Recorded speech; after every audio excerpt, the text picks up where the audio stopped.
فاكرين حكاية البقال اللي عنده ريحة البسطرمة والجبنة الرومي والزيتون والمخلل واللانشون اتضربوا مع بعض في الخلاط وطلعوا في الآخر ريحة تانية خالص أقوى بكتير. ريحة عمر محل البقالة ده، وريحة عدد الأيام اللي فتح فيها، وريحة عدد الزباين اللي اشتروا منه، قد كمية البضايع اللي جابها في المحل على مر السنين. ريحة السنين. البقال اللي في الشارع بتاعنا أو اللي في الشارع اللي ورانا أو اللي حوالين البيت، اللي كنا بنجيب منه العشاء وطلبات سندوتشات المدارس. فاكرينه؟ فاكرين الخردواتي اللي كان عنده من الإبرة للصاروخ نلاقيه مكتبة، ونلاقيه محل لعب، ونلاقيه بيبيع خيوط وزراير، ونلاقيه بيبيع بطاريات بكل أنواعها وأشكالها، وساعات وحبال غسيل، وكل اللي في خيالنا واللي مش في خيالنا. مش معقول، كان شيء مبهر للعين رغم بساطته. مش ممكن ندخل عند الخردواتي ونطلع إيدينا فاضية أبداً.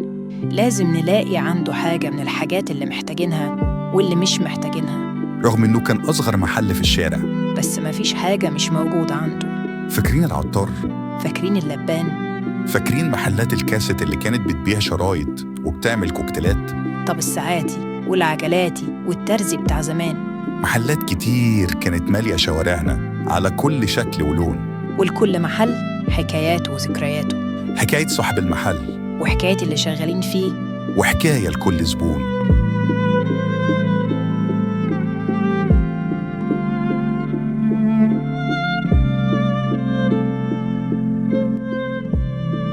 مش بس المحلات اللي كانت بتبيع، كان في ناس تانية بتبيع من غير محلات. ناس بتلف في الشوارع ليل ونهار تنادي على حاجات كتير للبيع.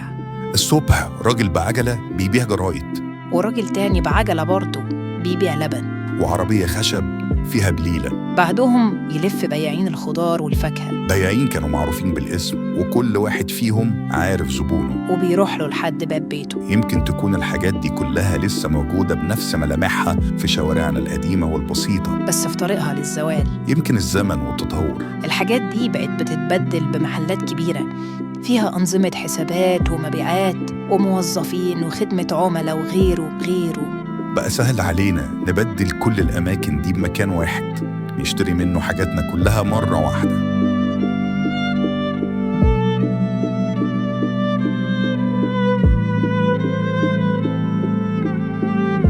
ريحة محل البقالة والعطارة ومطعم الفول، وشكل محل الخردواتي واللبان، وطعم شريط الكاسيت الجديد، وطعم 20 أغنية بتحب تسمعهم تحطهم في شريط واحد، ومكتبات الفيديو، وإيجار الشرايط في الأجازة، وإحساس استلام التلفزيون البايظ من محل تصليح الأجهزة وهو شغال تاني، وبيبدأ معاك عمر جديد قد اللي فات، ومعاه ضمان بقية عمرك أو عمر الراجل اللي صلحه.